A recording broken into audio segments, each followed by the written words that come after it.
스페인이 대규모 공공투자를 통해 극심한 물 부족 해결을 나서고 있습니다. 베네치아가 놀이공원이라고 지탄받고 있는 베네치아 입장료 시스템에 대해서 알아봅니다. 독일 내 외국인 의사 수가 역대급으로 많아지고 있습니다. 강원랜드와 파독산업전사세계총연합회가 우호교류 협약식을 가졌습니다. 제독 한인 간호협회 나이팅게일 기념문화행사 소식 전해드립니다. 대한민국 제한군인회가 6.25 전쟁 74주년을 맞아 친선체육대회 행사를 개최합니다. 세계 한인무역협회 박종복 회장 초청 강연회 소식 전해드립니다.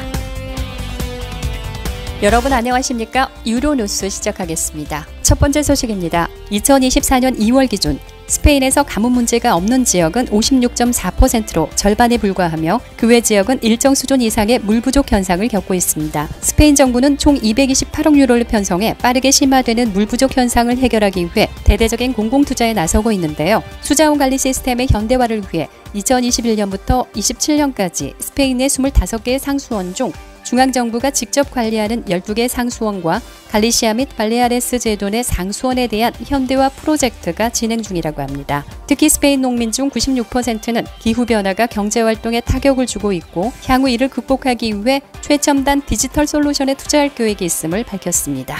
세계 최초로 도시 입장료를 받기로 시작한 베네치아는 오버투어리즘 해결책을 위한 고심 끝에 1인 5유로 입장료를 받고 있습니다. 공휴일과 주말을 포함하여 4월에서 7월 사이 총 29일에 대해 입장료가 부과되며 평일은 해당되지 않고 14세 미만 아동과 장애인, 지역 주민은 무료 입장이 가능합니다. 60-70년대까지 꾸준히 13만에서 14만을 유지하던 베네치아 인구는 작년 8월을 기점으로 5만 명 이하로 줄어들고 있고 이에 베네치아 당국이 고육지책으로 꺼내든 정책이 입장료 시스템입니다. 다만 이탈리아의 다른 지역 시민들이나 언론에서는 부정적인 입장이 대다수인데 베네치아가 디즈니랜드가 되었다며 세계 어디에도 놀이공원처럼 입장료를 받는 도시는 없다고 현지 언론은 입장료 정책을 꼬집었는데요. 과연 환경을 보존하며 효율적인 관광 정책을 위해 베네치아 당국이 어떤 방책을 수립할지 귀추가 주목되는 상황입니다.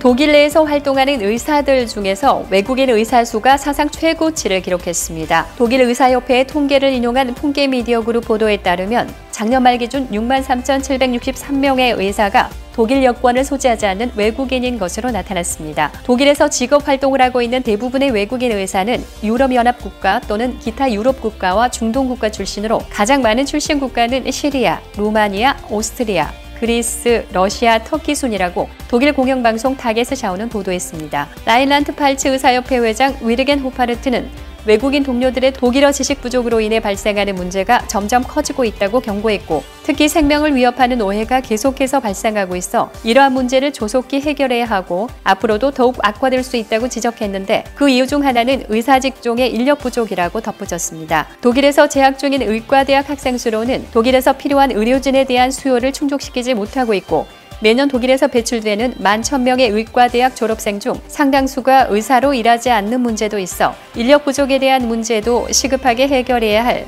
독일 정부의 과제라고 전했습니다.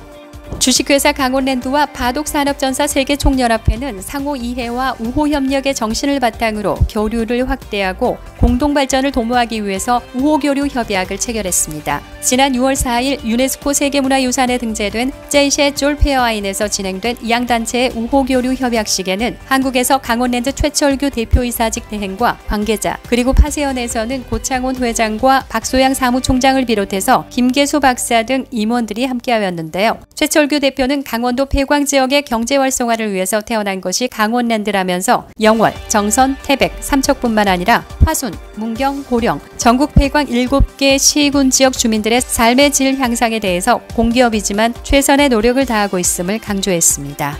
지난 5월 23일 SN에 소재한 한인문화회관에서 제독 한인간호협회는 나이팅게일 탄신일을 맞아 기념행사 및 문화행사를 개최하였습니다. 간호사 할머니들로 구성된 할매 가르든 팀이 예쁜 한복을 입고 모든북을 치며 화려하게 시작하면서 개회사와 국민의례 후 최수자 고문이 나이팅게일 선서를 하였습니다. 박영희 회장의 환영사와 제독 한인 총연합회 정성규 회장의 축사 그리고 주독대사관 본분관 한정일 공사 참사관도 함께해서 행사를 축하하였습니다. 3부에서는 건강 세미나가 있었는데 가정에서 급체나 숙취, 알레르기 등을 위한 응용할 수 있는 방법을 함께 나누고 마취의 기전에 대한 건강 세미나를 통해 마취 전에 주의해야 할 점 등 나이팅게일 탄신일을 되새기며 뜻깊은 시간을 보냈습니다. 도이칠란드 제향군인회는 호국보훈의 달을 맞아 제8회 대한민국 평화통일기원 친선체육대회를 개최합니다.